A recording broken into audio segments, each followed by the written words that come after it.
Assalamualaikum dan selamat sejahtera. Selamat datang ke Pusat Pemberian Vaksin COVID-19. Video ini akan menerangkan proses vaksinasi vaksin COVID-19 dan perkara-perkara penting yang berkaitan dengannya. Oleh kerana itu, sila tumpukan perhatian anda supaya proses vaksinasi berjalan lancar. Vaksin COVID-19 penting kerana vaksin merupakan usaha pencegahan untuk melindungi diri dan keluarga dari virus COVID-19 yang umum mengetahui boleh menyebabkan kematian. Vaksin terbukti mampu mencegah penularan penyakit dan membantu mencapai imuniti kelompok sebanyak 90%. Apabila masyarakat dilindungi, program vaksin mampu mengurangkan kos perbelanjaan kesihatan dalam jangka masa yang panjang. Proses pemberian vaksin melibatkan 6 langkah di PPV dan beberapa langkah kendiri di rumah. Langkah pertama adalah semak. Semak maklumat diri, tempat dan masa pemberian vaksin. Langkah kedua, periksa suhu dan gejala. Langkah ketiga, pendaftaran di kaunter melalui MySejahtera atau kod QR.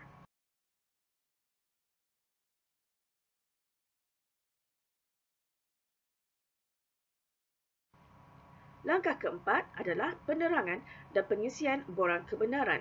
Penerangan dilakukan oleh doktor atau tenaga kesihatan. Jika anda bersetuju divaksin, isi dan tanda tangan borang kebenaran. Langkah kelima adalah penerimaan suntikan dos pertama. Langkah keenam adalah pemerhatian. Pemerhatian adalah penting untuk melihat kejadian alahan, gatal, merah atau bengkak atau AEFI. Pemerhatian ini berlangsung selama 15 hingga 30 minit. Jika terdapat sebarang reaksi, segera maklumkan kepada petugas dan anda akan dibantu.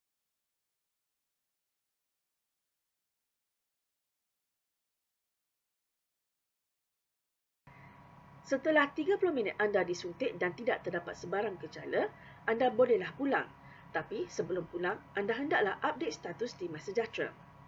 MySejahtera akan memberikan maklumat berkenaan tarikh dan tempat dos kedua.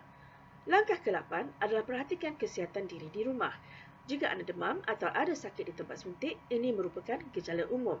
Jika demam tinggi atau sakit berlarutan, segera ke klinik atau hospital berdekatan. Langkah berikutnya adalah untuk menunggu giliran dos kedua. Sementara menunggu giliran 21 atau 28 hari dari tarikh dos pertama, tetap amalkan SOP yang ketat kerana jika dijangkiti COVID-19, jadual dos kedua akan menjadi lebih lama. Proses untuk dos kedua umumnya sama seperti dos pertama. Setelah anda disuntik dan tiada gejala, anda bolehlah update status di MySejahtera dan akan keluar mesej tanya anda telah lengkap divaksinasi. Tetap amalkan SOP untuk mengelak jangkitan variasi baru. Maklumat berikutnya adalah cara mengisi borang persetujuan suntikan vaksin COVID-19. Baca secara teliti borang persetujuan suntikan vaksin COVID-19.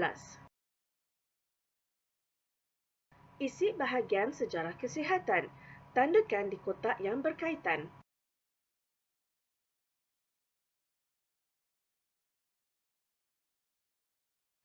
Jika bersetuju, isi bahagian ini. Tuliskan nama, tuliskan nombor kad pengenalan, tulis nama vaksin. Isi butiran di bahagian bawah dan jangan tanda tangan dulu. Kosongkan bahagian saksi untuk doktor. Maklumat penting lainnya.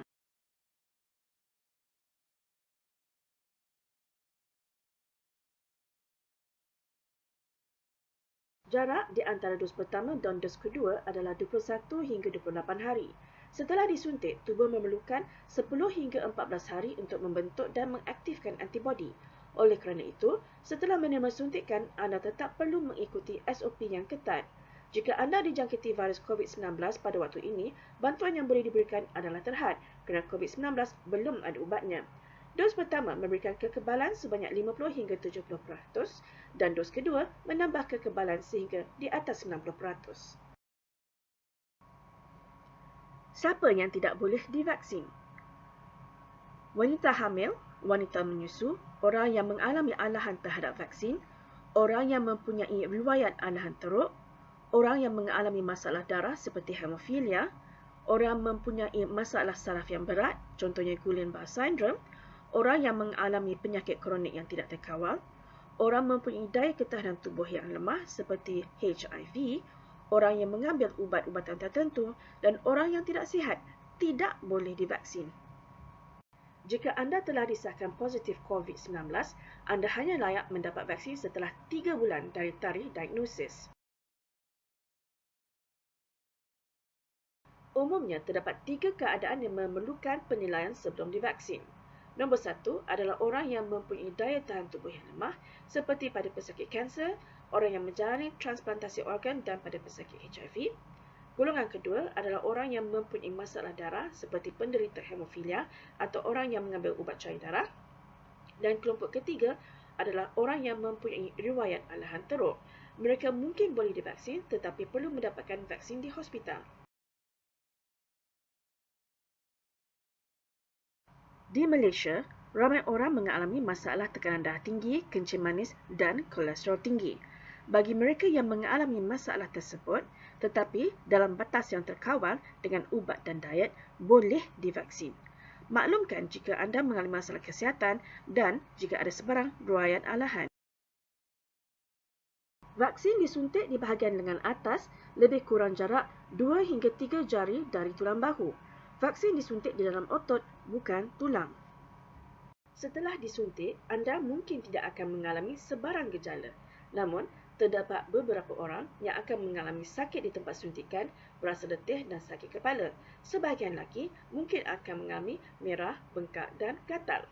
Gejala lainnya selain daripada yang disebutkan tadi jarang berlaku. Jika ia berlaku, mungkin anda mengalami gejala yang lebih berat dari biasa. Segeralah ke hospital untuk mendapatkan rawatan. Jika anda mengalami gejala ringan, anda bolehlah memakan ubat demam yang biasa, iaitu Panadol atau Paracetamol 500 mg, 2 biji 3 atau 4 kali sehari. Jangan ambil ubat tahan sakit lainnya kerana boleh mengakibatkan komplikasi. Jika anda mengalami gejala berat atau gejala berlanjutan, segera ke klinik atau hospital untuk mendapatkan rawatan. Jika anda mengalami gejala semasa perhatian setelah suntikan, segera maklumkan kepada petugas kesihatan. Petugas kesihatan akan membuat pemeriksaan dan memberikan bantuan dengan segera.